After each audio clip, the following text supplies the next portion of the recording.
Hi everybody!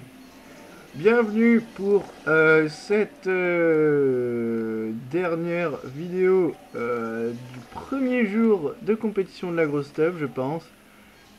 Puisqu'il y a encore deux autres games, mais elles sont pas super intéressantes. Enfin bon, je pense que je vais faire un récapitulatif pour ceux que ça intéresse. Donc là, on est dans la pool main, ça rigole plus.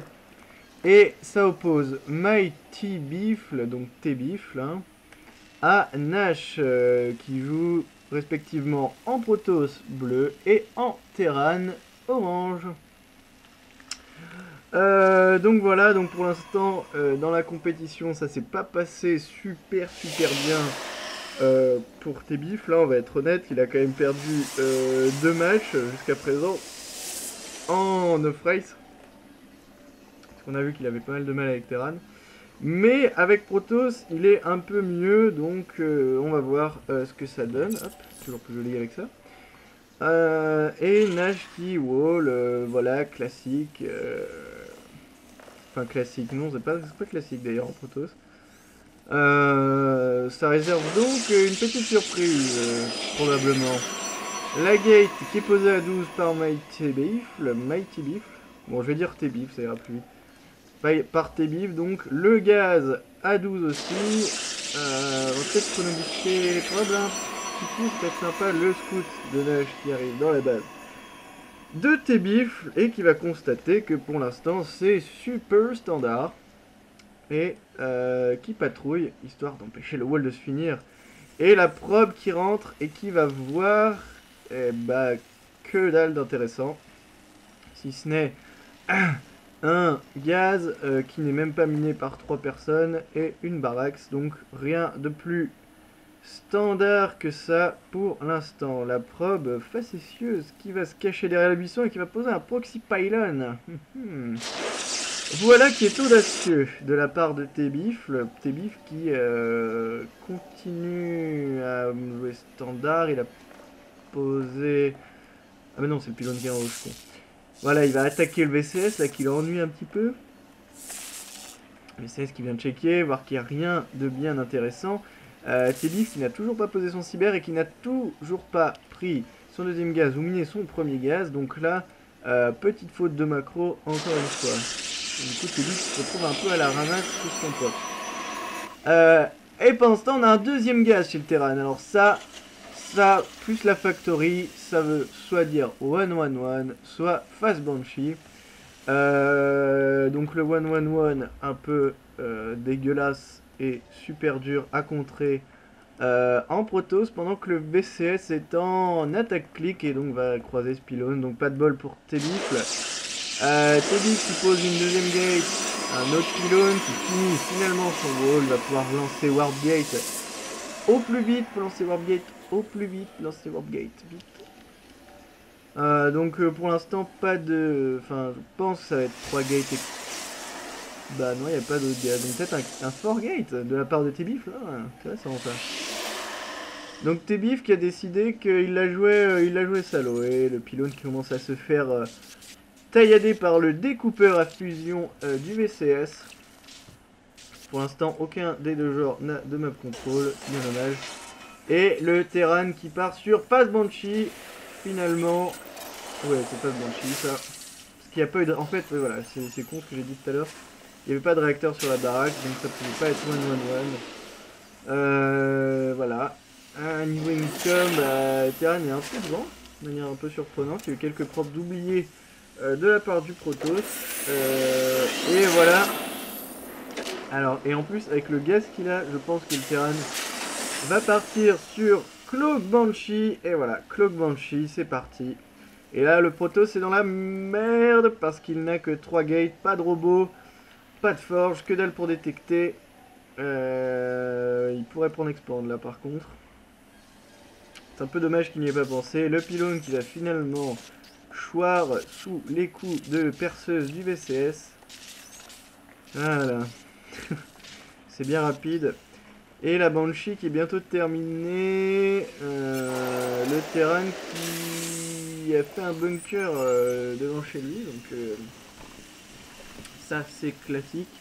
et qui pose son deuxième command center. Donc Fast Banshee into Expand.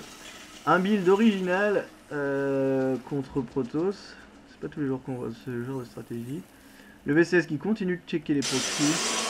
Et en attendant, chez le Protoss, bah, on a fini Warp Gate. On en fait une autre gate. Mais il faudrait prendre Expand là. Au lieu de miner du Gars.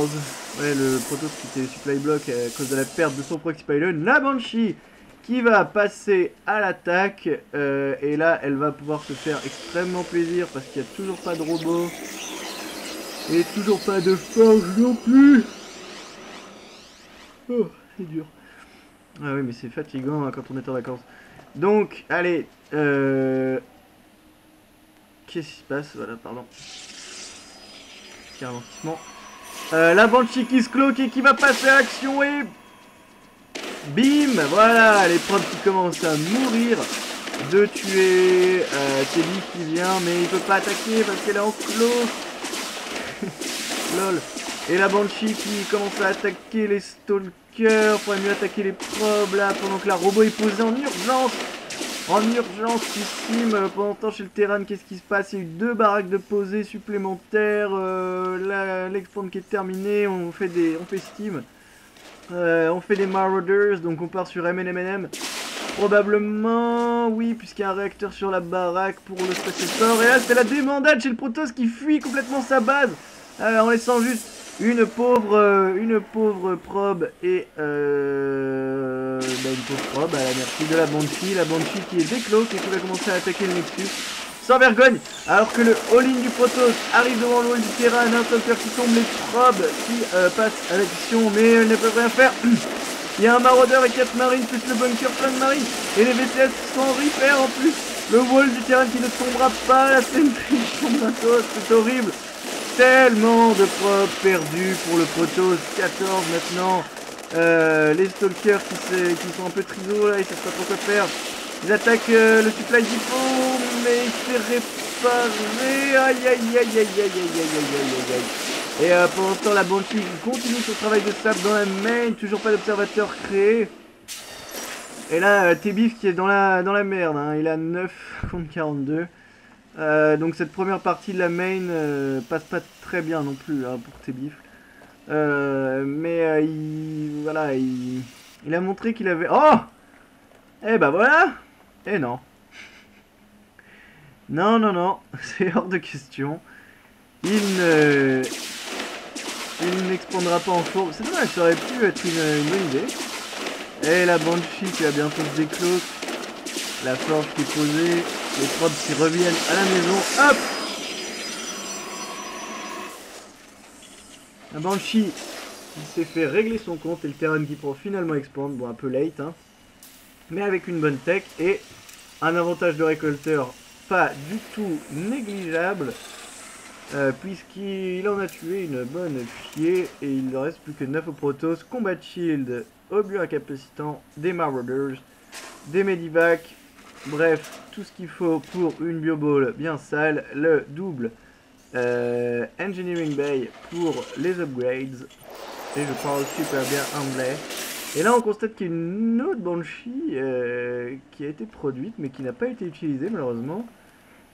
Et ça vaudrait peut-être le coup... Ah, la photon qui vient d'être posée, mais là il y a encore un truc à faire, là il n'y a que 12 probes, non 11 probes pardon.